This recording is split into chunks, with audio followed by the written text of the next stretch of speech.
Welcome back. Niagara Falls, New York, the city that never ceases to amaze. Maybe not always for the best reasons either, but sometimes you got to take the good with the bad. And this video is very significant, not just in terms of its significance, going back through the history of Niagara Falls and Love Canal, but in terms of here and now. This is an important video. I know, when you do an introduction to a video, you got to have a hook and you got to draw people in. And sometimes people sensationalize things, but this is not the case. I've never been good at the hook. This is just honesty. This is something that needs to be brought to the attention of people. That being said, I'm just going to share something with you guys briefly.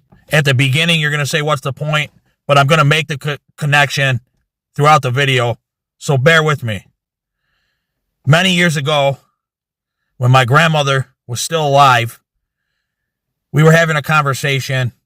We were sitting down talking, and she told me this story that was relevant to the conversation we were having at the time. My grandmother worked for Trippy Foods in Niagara Falls, New York, and no, the video is not about Trippy Foods, but she worked for Trippy Foods. As you guys know, it's been closed for many, many years, up until she retired. But she told me a story about how that place should have never been able to pass a health inspection. There was no way. Some of the things she told me, it was like a small horror story in there, okay? When the inspector would arrive for the annual inspections or whatever, it would never be to the surprise of the owner of Trippy Foods, because the owner would always take out the health inspector and treat them to a nice meal. Probably something pretty high-end, a nice glass of wine. I'm sure there might have been an envelope involved. I don't know. I wasn't there, but I'm sure. Because regardless of all the health code violations that my grandma assured me were going on in Trippy Foods always passed the health inspection. The inspector always passed them. But this really got me thinking, and we got to get into this. Bear with me, because this is an important one. And I'm not invested in sharing this information with you guys financially. My only investment in making this video is because I'm invested in people. I care about the health and well-being of my fellow human beings. And that's why I'm doing this.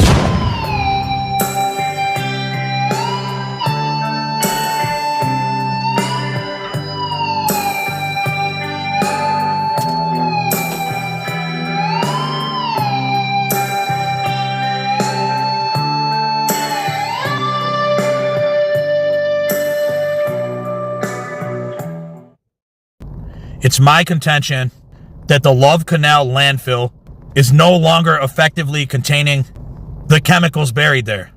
Hundreds of chemicals, some of the most toxic chemicals known to man, like dioxin. Why do I believe this? I'm going to take you guys down my line of thought. I'm going to share with you guys my train of thought and why I arrived at this conclusion. Whether I'm right, I'm wrong, I don't know for certain. But what I can certainly say is this is worth taking a closer look.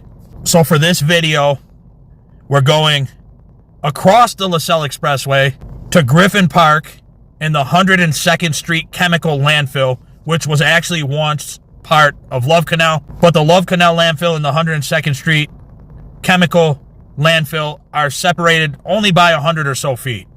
Now for this video, I'm going to Griffin Park, which is located right next to the 102nd Street landfill, separated only by a barbed wire fence. Now, this spot was brought to my attention by a Facebook friend who tagged me in a video.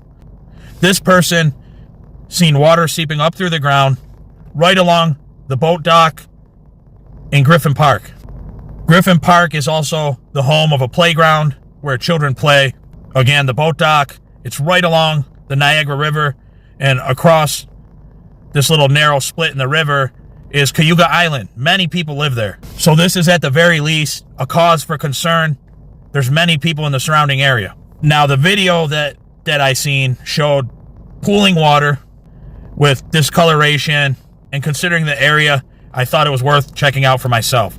So I went there and I'm going to share with you guys some things that I took mental notes of. I should do bullet points and stuff, but this is how I do it. I'm just doing it off the top of my head. So the first thing I noticed, this spot is definitely and was definitely a cause for concern because there's groundwater, monitoring wells in Griffin Park. There's a couple that I've seen, and from the spot of this pooling water that is a cause for concern, about 20 or so feet away, there's actually a monitoring well there. Now, if you move a little bit further out, there's about 100 feet away, there's another monitoring well. So this was and possibly is an area still being monitored. You would hope, or you would think so. Now, I'm going to tell you a few things I noticed. I'll get back to those monitoring wells too. But one thing I noticed about this spot is the elevation. If you go to the exact point of this pooling water that might contain chemicals, you'll notice that you're pretty much at the lowest elevation in the area. If you look to the landfill to the right, looking towards River Road, if you look towards the right and you're standing at the boat dock where the pool of water is, you'll notice the hill that is a chemical landfill, the 102nd Street chemical landfill it's called, which Hooker Chemical, by the way, I have to put this in there, they buried thousands of tons of chemicals in that landfill. That landfill is big. I would say it's bigger, actually possibly bigger than the one across the street. This landfill, I believe I read, was closed down in the early 70s, before the disaster really struck and took off. It was out of commission for dumping. But if you look straight in the direction of the LaSalle Expressway, and on the other side is actually Love Canal, you'll see it slopes upward, and where you're standing where this water pools is like the lowest elevation. So naturally you would think if groundwater was to drain somewhere, it would drain right in that area. And that's what we're seeing in that spot.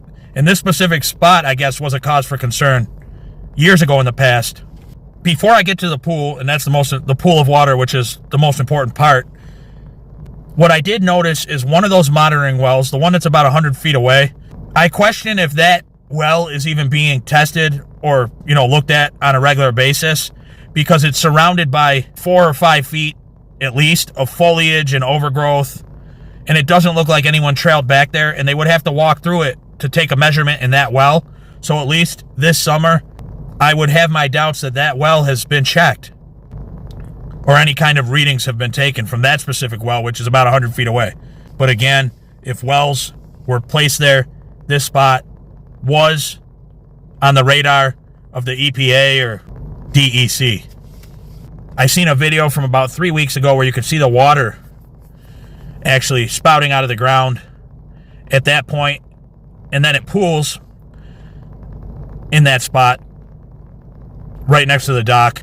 Now, a couple years ago, this is where I had to, put on my thinking cap. A few years ago, the water there was actually tested, and they shared with us what they found, and they said there was a bacterial growth in the water. It was not a cause for concern. It wasn't something to worry about. That was what they concluded, and they shared with the public. And if you look it up, yes, water passing through clay can give off this rainbowy appearance that looks like gasoline.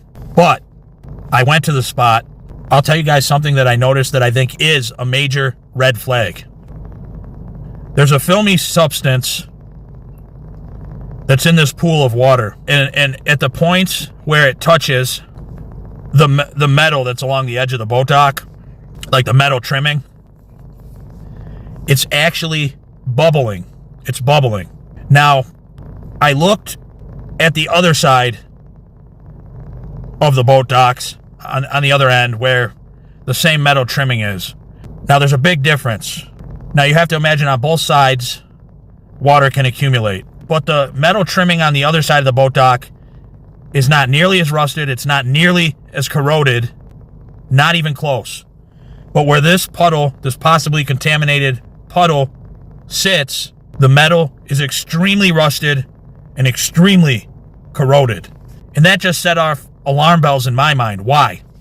I'm going to tell you why. A big reason that the Love Canal disaster occurred is because among the hundreds of chemicals that were buried in these landfills, there were highly acidic chemicals. byproducts of plastics and different things that ate through. They corroded the metal barrels they were in. They leaked out.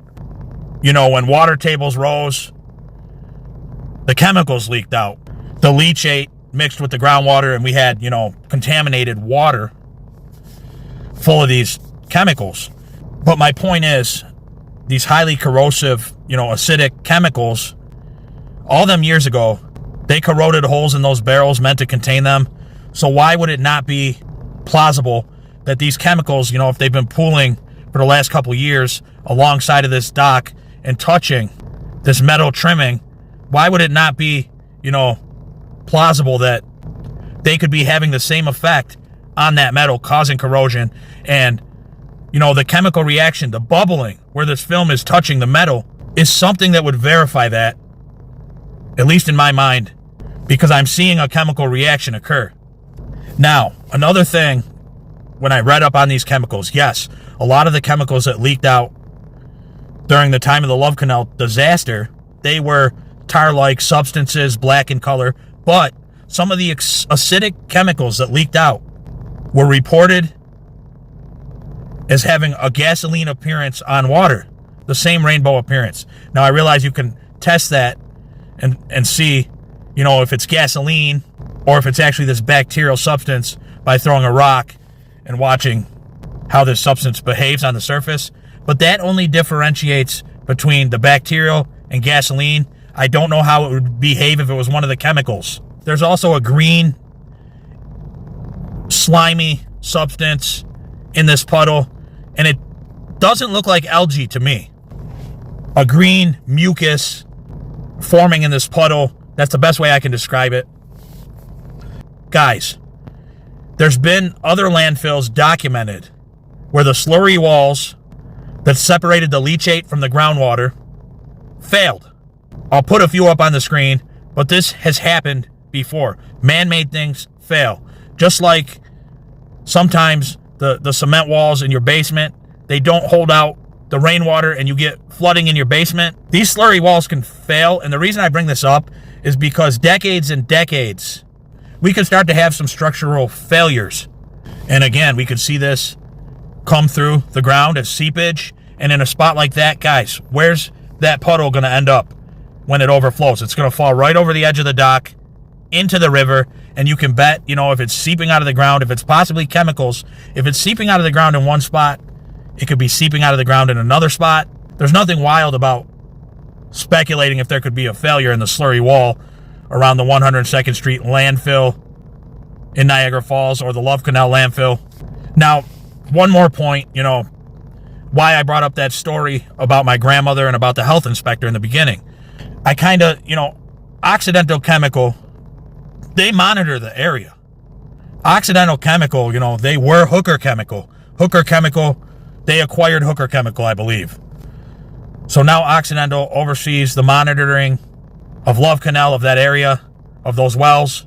Now, my question is just, how thorough is the oversight? I get they have to report their findings probably to the EPA or the DEC, but how thorough is the actual oversight?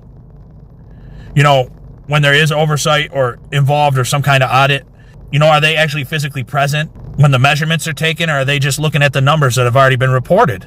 And then obviously corruption could happen. That's just speculation. I'm not defaming anyone. I'm just putting that out there. It almost seems like a conflict of interest. Could shady things happen? I mean, guys, do I really need to say more when it comes to that? So I think, when it comes to this pooling water in this specific spot, maybe we need some independent testing done.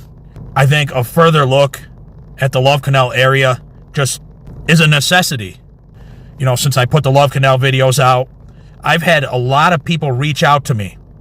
And some of these people that live in this area, they're still concerned. They still believe that the Love Canal disaster is not contained. People's lives, their well-being are at stake. So this needs to be taken seriously. And, the powers that be, maybe they're concerned about lawsuits and, financial things. But the more important thing right now is the people. I mean, because again, this stuff could be draining into the Niagara River. I mean, the 102nd Street landfill is literally right against the Niagara River.